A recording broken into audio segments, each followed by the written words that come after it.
Cool J, Cool Joey, what's up everybody? Joey G right back at you. What's going on with this Raw review and my opinions of the Stone Cold Vince McMahon podcast after Raw last night on the WWE Network. First, I want to get to the Raw review. Last night's Monday Night Raw, I would say from 1 to 100, with the 100 being the best, 1 being the best, 100 being the worst. I would rank it. It was okay. It was about a 50. It wasn't great. It wasn't horrible. What sticked out to me the most is the Big Show. I mean, his career is just over. Now you're trying to turn him into a bully, like Bully Ray. Like, it's over. I mean, you can see they're on their way out, Big Show and Kane. I mean, Kane's fighting Ryback at TLC in 2 weeks in a chairs match. They'll probably have Eric Rowan fight. Scrunch nuts. What do you call it? They'll probably have Eric Rowan fight the Big Show in a table match. They're not going to have 2 chair matches with 2 big dudes. So they'll probably have a table match between Eric Rowan and the Big Show. I'm thinking a step match. You know, we never had a step match. You know what I mean? You grab the step. Because remember how Eric Rowan and the Big Show were using the steps last night during their match? Make something new. Okay, it's TLC, but hey, we got a new match. It's called the step match, where you can use the steps that you go to the ring with. That would be interesting. But personally, I think it's going to be Eric Rowan versus the Big Show in a tables match. I don't think, or a chair match. It might be a chair match because Cena's fighting Seth Rollins in a tables match. Last time Cena fought in a tables match, he lost the WWE title to Sheamus at TLC 2009. But if Cena loses, his number one contendership's gone. And Paul Heyman cut a great promo last night. And now that's got me thinking. Like he said, if we had like big matches every Monday night on Raw, it'd be like WrestleMania. Why have WrestleMania? It comes once a year. Brock Lesnar doesn't wrestle once a year. He wrestles maybe 5 times a year. You know what I mean? At the most. I mean, this year, it was what? The Big Show, Undertaker, and Cena twice. 4 times. He wrestled 4 times this year, and that was it. 4 times. Yeah, 4 times he wrestled. 4 times. And he's... Well, the Night of Champions match against Cena, he was disqualified because Seth Rollins saved him. So he's 3-1, but really 4-0 because he kept the title. And that's scripted anyway. We all know that Brock Lesnar would crush John Cena in real life. But Raw was getting good. I tell you what, I hated Adam Rose a couple weeks ago. You know what I mean? You know, even 3 weeks ago. But you're starting to see that evil look. And I mean, I don't think, you know, it is entertainment, sports entertainment. So you do, I mean, the mascara, this Mr. McMahon, Vince McMahon kept saying on the podcast last night with Stone Cold, it's sports entertainment. And I'm going to get on that in a couple minutes because that's going to take a lot of time because that was a good podcast. But last night on Raw was great. The New Day debuted on Raw. I'm still not sure what these guys are. And I still don't think having Xavier Woods, a.k.a. Consequences Creed from TNA, their front man. I mean, if anybody should be the front man, it should be Kofi Kingston. You know what I mean? Because he's the best out of them all. I mean, Big E, Kofi, they're going to have great careers. Xavier Woods, we'll see. I think they should have they're going to bring Titus O'Neil now. Because Titus O'Neil, out of all the African-American wrestlers in the WWE, besides Kofi Kingston, Titus O'Neil's the best. I mean, he grew to, like, he could get the crowd going, like, you know what I mean? I would bring him in. R-Truth's old, he's on his way out. Bray Wyatt destroyed him last night on Raw. Wasn't really paying attention to that match. I mean, Bray just basically tore him up. R-Truth's 40-something years old. I mean, he's not no young buck anymore. I mean, he's 40-something, 42, 43 years old? I mean, no, I think he's like 41, 40. Yeah, I think he's like 40, 41, yeah. Because I can remember like 2 years ago, he was 39. He was having his 40th birthday, and see, they're celebrating it. I saw something on the internet. But like that match, and you know, the 6-man tag at the end, but Ryback. I mean, I don't know who's going to win the Royal Rumble. I really don't. There's 40 competitors. Who could it be? But what Heyman said, and this is very intriguing, what he said last night about, you know, and I agree with him. You know, if you had Brock Lesnar out every week, and that's how it should be with the champion, but not like this. I mean, we haven't seen Brock Lesnar since Night of Champions. Night of Champions was in September. We already passed Halloween, Thanksgiving, and Christmas is in 23 days. Christmas and Hanukkah. So we haven't seen the WWE, our world champion, since September. Since he F5'd John Cena after he already knew he was still the champion. I do like Brock Lesnar. He's an ass kicker. There's not a dude in that locker room that can beat him. In a fight. There's nobody. None of them. None of them. As much as I like Dean Ambrose, even as much as I love Randy Orton, none of them. None of them can beat Brock. And that's why I like Brock. Because Brock is a friggin' ass-kicking machine. You tell me, anybody out there, you don't like Brock? You won't want Brock? Who would you rather have on your side? Brock Lesnar or, let me say, John Cena? For real.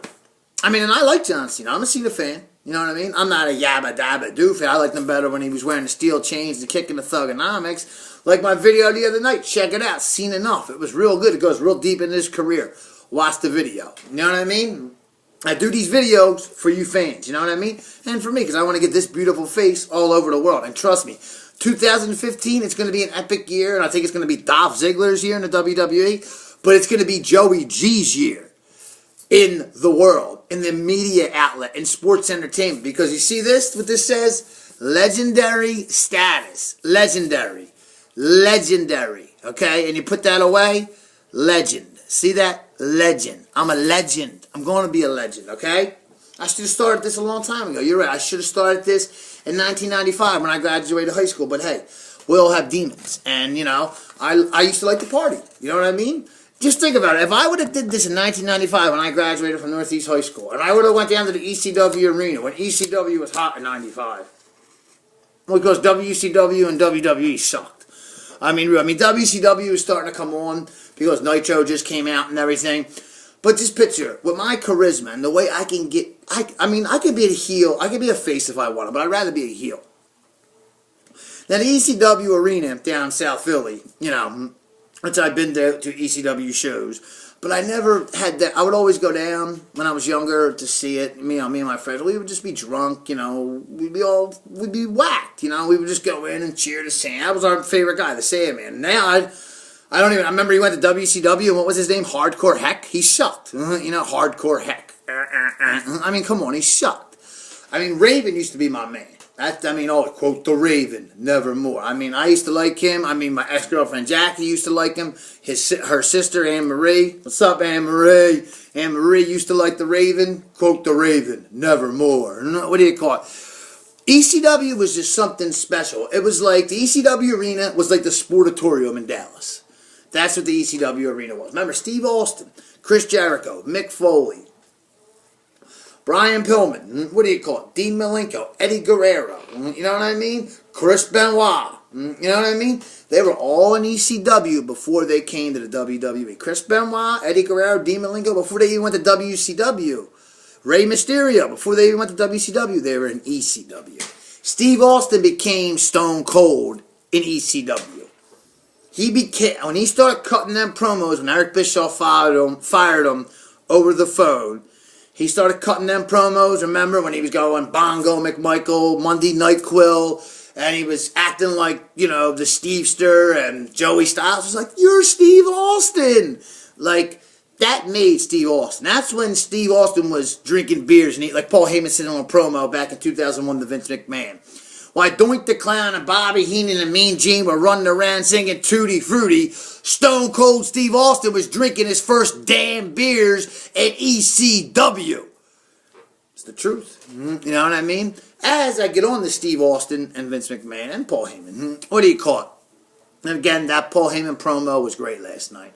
It was great. John Cena, I don't know what they're going to do with him. There was a little talk on the podcast about him, and I don't think they're going to turn him heel. Like, going into a little bit of the podcast last night with Austin and McMahon, but my buddies, well, I don't know them, but, I listened to them. Don Tony and Kevin Castle. Hogan could change into a heel. And everybody says, well, how could Hogan do it and Cena can't? I don't know how either. Before Hogan became a heel, I never thought he could do it. But, you know what I mean? And I used to say, well, he was a heel before, that's why he could do it. Because Cena was a heel before. Remember? Remember when Zach Gowen had no leg? Cena came out and he was acting all serious. And I really thought he hit the Brock Lesnar, threw him down the steps. Remember that in 2003? And he threw him down the steps with the wheelchair, and Brock was like sitting there, like they were trying to make Brock Lesnar like crazy, like Vince McMahon was in his ear. Remember that? And it was that like Vince was banging Sable, and actually it was Brock that was going out with Sable at that time that was bringing her in the picture. That's the true story behind that. Brock wanted to get Sable in the picture and have Sable make some money. So at that time, Brock, besides Triple H, Brock was the second biggest player in the game. I mean, because Triple H was Raw, you know what I mean? Brock Lesnar was SmackDown. I mean, at that time in 2003, there was nobody else on SmackDown, whether Lesnar was a heel or face, that was better than Lesnar. And on Raw, there was nobody better than Triple H besides Shawn Michaels. You know what I mean? He just came back. You know what I mean? They were the two, you know, and Brock Lesnar, I think at that time, 2003, was the biggest star of the company. So what Brock wanted, Brock got. Just imagine that Brock never left. You know what I mean? I still think Cena would have had success. I don't think he would have had as much success if Brock would have stayed. Because who would have beat Brock Lesnar? For real. I think Brock, you know, I think the brands would still be split. I think they got to go back to that. There's a rumor that they are. But the Stone Cold, I'm going to get on this real quick because I'm going to wrap it up in a couple minutes. The Stone Cold Vince McMahon podcast was great. The questions that Steve Austin was asking Vince McMahon were just freaking out of this fucking world. I mean, okay, the one question. Vince McMahon said, you know, the story about The Undertaker losing at WrestleMania. What's up with that? Some people said that you were going to fire Brock Lesnar when it was done. You know, that he changed the script. Vince said, no, it was my idea. I wanted him to lose. The year before, he was this close. Can you say it? Just like Eric Bischoff said that time. This close of having CM Punk end it. But Vince went back to the thing and said, the big man thing. 10 years from now, people are going to say, that guy, I mean, I love CM Punk. You know what I mean? That guy ended The Undertaker's streak. That guy. I mean, even though he's the best in the world, and I love Punk, you know what I mean? Mikey Noor, Stace, Click Chick. And by the way, you girls better start signing up for this wet t-shirt contest because my cousin-in-law, Stacy, she's in it. And personally, you know, it's my cousin-in-law and everything, but I don't see nobody beating her in a wet t-shirt contest. So you girls better start signing up because you got some stiff competition already. You know what I'm saying? So start signing up or just show up. You know what I mean? I'll have the exact date on Friday. The exact date, the address, the time. It's at the Yacht Club, right at Cotman and Tarsdale. Right down the street from that 8 Plus. I'll give you the date and the time. It's a Friday night or Saturday night. But getting back to the podcast, Vince said, and Austin said, why would you have it? Why Brock Lesnar? Why was he the one? And Vince went on to say, we were going to have Shawn Michaels end it the first time him and The Undertaker fought. But Shawn said, no, let The Undertaker take this one, maybe next year. And Shawn, it was originally scheduled for WrestleMania 26 when Shawn's career ended. That summer, it was planned that Shawn was going to end the streak. But then, as it went on, Shawn just said, you know, hey, he was talking over with his wife, and he wanted to stay at home, and he came up with the decision that I'm going to lose. And Triple H just said, I'm not going to, you know, you can beat me. Both times. You know, there was no indication that Triple H was going to end the streak. You know, the Hell in the Cell, the end of an hour match at WrestleMania 28.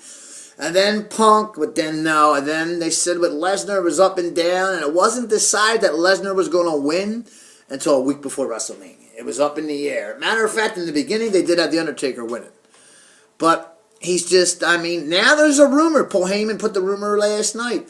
He keeps saying, if you can find The Undertaker, and he always says, the one behind 20 and 1. You know what I mean? Mm-hmm. So I'm starting to think, you know, really, being on real, thinking about this. And I'm calling it right now. This is Joey G's call. My bottom line. Unless The Rock's in the Royal Rumble or CM Punk returns and after he trashed the WWE on his podcast or his thing, I don't think that's happening.